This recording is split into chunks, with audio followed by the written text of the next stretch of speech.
Hello, this is Greg from SharePoint Maven.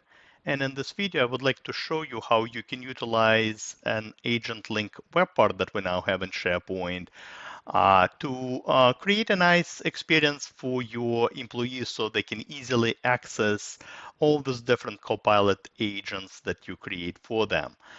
Now, obviously, the assumption here is that your organization is utilizing Copilot AI, has embraced it.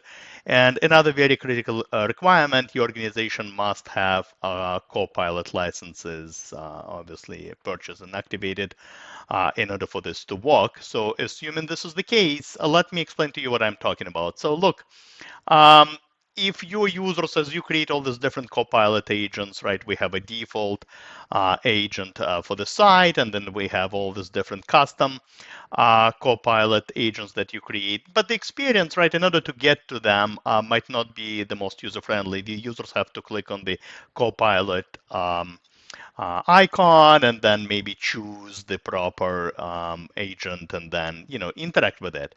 Well, we want to make it front and center. So luckily we now have the opportunity to do so.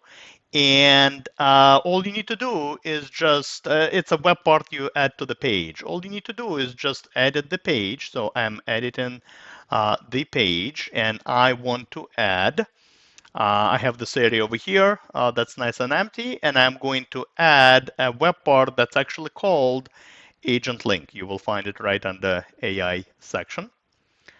All right, and essentially, this is what it looks like. We can now set it up. All right, and there are not that many settings here. You can change the size of your, of I guess Agent Link, and all it is, it's just literally like going to be a call to action button, if you will.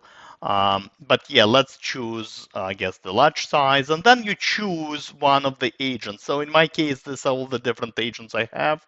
By the way, this could be the agents, Copilot agents that you created on this site and maybe some other site.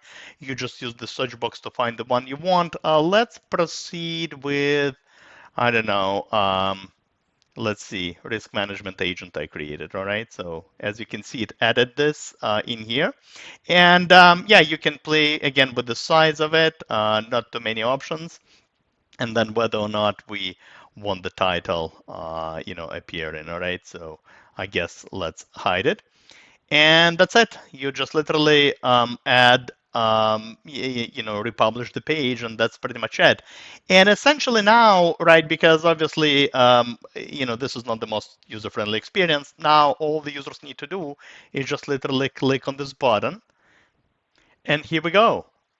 Essentially, the side window will open up.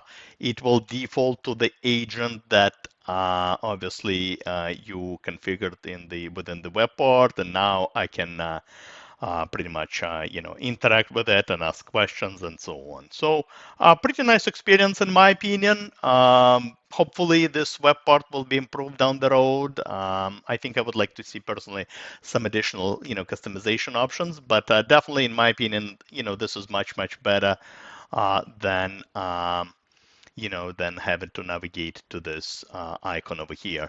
And the cool thing is that as you create your agent, when you supply the description of the agent, the name, even the icon, everything is kind of brought over, so you don't need to duplicate the information. It's pretty much all the information just appears here in this call to action button. All right. So that's all I really wanted to show you in this video. Hopefully you learned something new. As always, happy to see you on my blog, SharePointMaven.com, as well as my YouTube channel. Goodbye.